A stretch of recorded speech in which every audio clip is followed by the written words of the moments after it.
Doctor rice Mustafa அவர்கள் எழுதிய எனது டையரியின் மறுபக்கம் நூலிலிருந்து சிதைந்து போகும் உறவுகள்.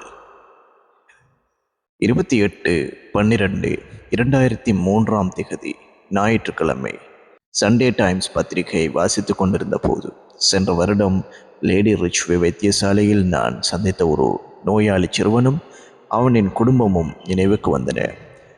நெருங்கிய குடும்ப உறவினர்களிடையே ஏற்படும் பாலியல் உறவு பற்றி இருந்தது அந்த கட்டுரை. மூளை வளர்ச்சி குன்றிய சிறுவர்களுக்காக கிளினிக்குக்கு அந்த 3 வயது சிறுவன் கொண்டு வரப்பட்டிருந்தான். நடந்து வர வேண்டிய அந்த சிறுவனை ஒரு வயதான பெண்மணி தோளில் சுமந்து கொண்டு உள்ளே வந்தாள். சிறிய தலை உள்ளே மூளை வளரவில்லை என்பதை சொல்லிக் கொண்டிருந்தது. விகாரமான முகத்தை வாயிலிருந்து வழியும் உமிழ்நீர் ஈரமாக்கிக் கொண்டிருந்தது. கண்கள் இரண்டும் 2 திசைகளில் பார்த்து கொண்டிருந்தன. காது கேட்பது போல தோன்றவில்லை. இடுப்புக்கு கீழ் இயக்கமில்லாத மெலிந்த 2 கால்கள். அவை தம் வாழ்நாளிலே தமக்குரிய நடக்கும் தொழிலை செய்யவில்லை என்பதை காட்டிக் கொண்டிருந்தன. மெலிந்து எலும்பும் தோலுமாயிருந்த அந்த சிறுவனின் உருவம் தாய் அவன் நோயை சொல்ல ஆரம்பிக்கும் முன்னரே பல விடயங்களை சொல்லிக் கொண்டிருந்தது. நீங்கள் முதலில் எப்போது கிளினிக்குக்கு வந்தீர்கள்? குழந்தையின் வயது 4 மாதங்களாக இருக்கும்போது வலிப்பு ஏற்பட்டது. அன்றிலிருந்து இன்று வரை கடந்த 2.5 வருடங்களாக ஒவ்வொரு மாதமும் கிளினிக்குக்கு வந்து வலிப்பை தடுப்பதற்கான மாத்திரைகளை பெற்றுச் செல்கிறேன். நீங்கள் வயதான நிலையில் ஒரு குழந்தையை பெற்றெடுத்திருக்கிறீர்களே, உங்கள் கணவருக்கு எத்தனை வயது? கணவர் ஹொரணையைச் சேர்ந்தவர். கூலி வேலை செய்து குடும்பத்தை காப்பாற்றிய அவர் மரணித்து 5 வருடங்களாகிவிட்டன என்றாள் அந்த தாய். கணவன் மரணித்து 5 வருடங்கள். ஆனால் இந்த குழந்தைக்கு 3 வயது. கணக்கு எனக்கு பிழைத்து விட்டதா, அவளுக்கு பிழைத்து விட்டதா? நான் குழம்பி போய் சந்தேகத்துடன் அவளிடம் வினா தொடுக்க முனைந்ததை புரிந்து கொண்ட அந்த பெண் அழ ஆரம்பித்து விட்டாள்.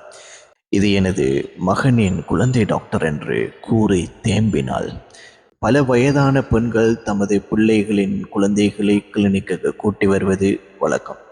அவர்கள் யாரும் அழுவதில்லை. ஏன் இந்த பெண் மட்டும் கண்ணீர் வடிக்கிறாள் என்பது ஆரம்பத்தில் எனக்கு புரியவில்லை. அப்படியானால் மகள் ஏன் வரவில்லை? மகள் பாடசாலைக்கு சென்றுள்ளாள். ஆசிரியையாக இருக்கும் என்று நினைத்தேன்.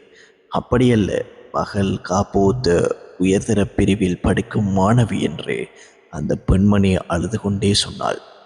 திருமணம் செய்யாத நிலையில் அந்த பள்ளி மாணவிக்கு 3 வயதில் ஒரு குழந்தை. யார் அந்த அயோக்கியன் என்று கேட்டேன். நீங்கள் கேட்டுக்கொண்டிருப்பது ஜாயினர்ஸ் டுகெதர் வழங்கிக் கொண்டிருக்கும் டாக்டர் ரைஸ் முஸ்தபா அவர்கள் எழுதிய எனது டையரியின் மறுபக்கம் நூலிலிருந்து.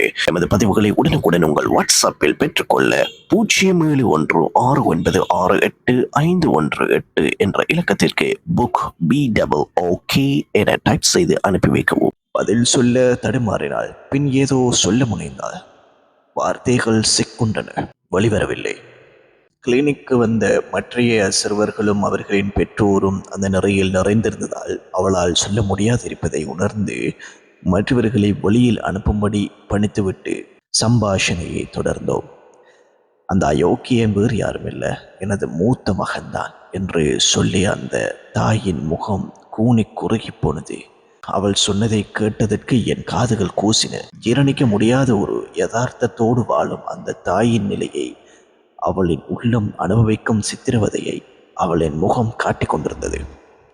சகோதரனும் சகோதரியும் இவ்வாறு நடந்து கொள்ளும் சூழ்நிலையை உருவாக்க காரணமாய் இருந்தது என்னவென்று கேட்டபோது, தான் குவைத்தில் பணிப்பெண்ணாய் வேலை செய்ததாகவும் 3 வருடங்கள் வீட்டில் இருக்கவில்லை என்றும் பள்ளி மாணவியான மகள் கர்ப்பமான கதையை கேட்டு அனைத்தையும் விட்டுவிட்டு திரும்பி வந்ததாகவும் சொன்னாள் அந்த பெண்.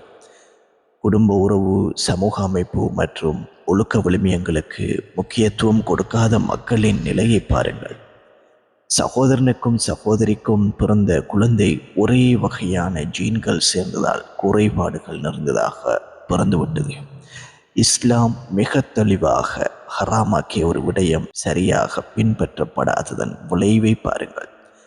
ஒழுக்க விழுமியங்கள் வீட்டில் பேணப்படாததால் ஏற்பட்ட நிலை தனது மகளுக்கும் மகனுக்கும் பிறந்த குழந்தையை, அதுவும் அங்கவீனமான குழந்தையை மரணிக்கும் வரை சுமந்து கொண்டு கண்ணீரோடு வாழ வேண்டிய நிலை அந்த தாய்க்கு. நாம் வாழும் இந்த சமூகம் என்ற புத்தகத்தில் சில கருப்பு பக்கங்கள் இருக்கின்றன. பலர் அந்த பக்கங்களை கண்டுகொள்வதில்லை, கண்டும் காணாதவர் போல் இருந்தும் விடுவர்.